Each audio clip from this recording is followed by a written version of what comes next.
द्वापर युग के अंतिम क्षणों में जब धरती पर अधर्म का अंधकार छाने लगा था, एक ऐसी घटना घटित होने वाली थी जो समस्त मानव जाति के इतिहास को बदल देगी। कुरुक्षेत्र की पावन भूमि पर होने वाला ये महासंग्राम केवल क्षत्रियों का युद्ध नहीं था, ये था धर्म और अधर्म के बीच एक अनंत संघर्ष जिसकी गूंज युगों युगों तक सुनाई देगी। इस महायुद्ध से जन्म लेने वाला गीता का ज्ञान ये केवल उपदेश नहीं, ये था मोक्ष का मार्ग। किंतु इस अमर सत्य को भावी पीढ़ियों तक पहुंचाने के लिए मुझे एक ऐसे दिव्य लेखक की आवश्यकता थी जो न केवल अक्षरों को लिपिबद्ध करे बल्कि हर मंत्र के गूढ़तम रहस्य को भी आत्मसात कर सके। इस दिव्य खोज में मैंने कैलाश की बर्फीली चोटियों को पार किया, पश्चिमी मरुभूमि के अनंत रेत के सागर में भटका,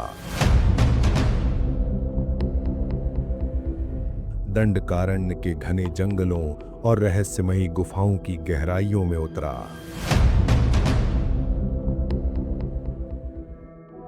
किंतु सर्वत्र निराशा ही मिली।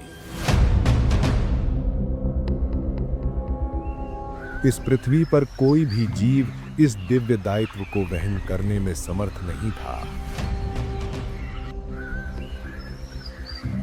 हे आदिदेव गणेश, हे प्रथम वंदे, अब तो केवल आप ही इस असहाय की रक्षा कर सकते हैं। ये विकराल चुनौती, ये ब्रह्मांडीय कार्य, इसे पूर्ण करने का मार्ग केवल आप ही दिखा सकते हैं। ओम गंगणपतये नमः। ओम श्री गुरुभ्यो नमः।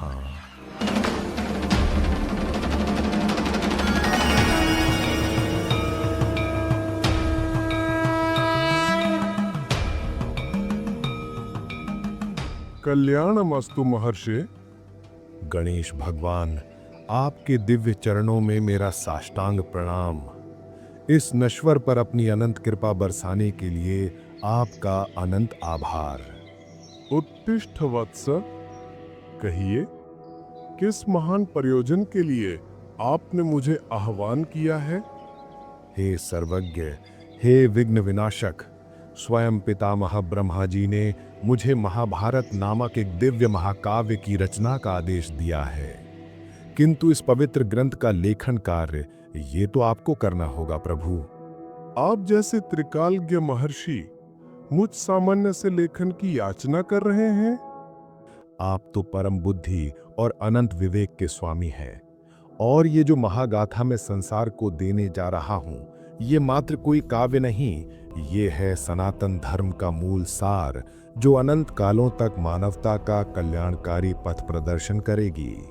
मेरी चेतना में असंख्य दिव्य श्लोक स्पंदित हो रहे हैं, परंतु उन्हें उसी तीव्र गति से मूर्त रूप देना ये मेरी सामर्थ्य से परे है। स्वयं सृष्टिकर्ता ब्रह्मा जी का आदेश है कि इस असाधारण चुनौती को केवल आप ही पार कर सकते हैं। गुरुवर, ऐसे पावन और युगांतकारी कार्य से मैं कैसे विमुख हो सकता हूँ? किंतु मेरी एक अनिवार्य शर्त है। आज्ञा कीजिए प्रभु। एक बार जब मैं लेखनी उठा लूं, तो आप अपने श्लोकों का प्रवाह बिल्कुल नहीं रोक सकते। यदि आपने ऐसा किया तो मैं तत्काल लेखन बंद कर दूंगा। परम स्वीकार्य है वत्स, किंतु मेरी भी एक विनम्र प्रार्थना है। मैं जो भी मंत्र या श्लोक उच्चारण करूं, आप पहले उसके समस्त गूढ़ अर्थों को पूर्णतः आत्मसात कर लेंगे, अबोध भाव से एक भी अक्षर नहीं लिखेंगे। यह तो और भी श्रेष्ठ है महर्षि। अब विलंब किस बात का प्रभु, इस दिव्य यज्ञ का आरंभ करते हैं।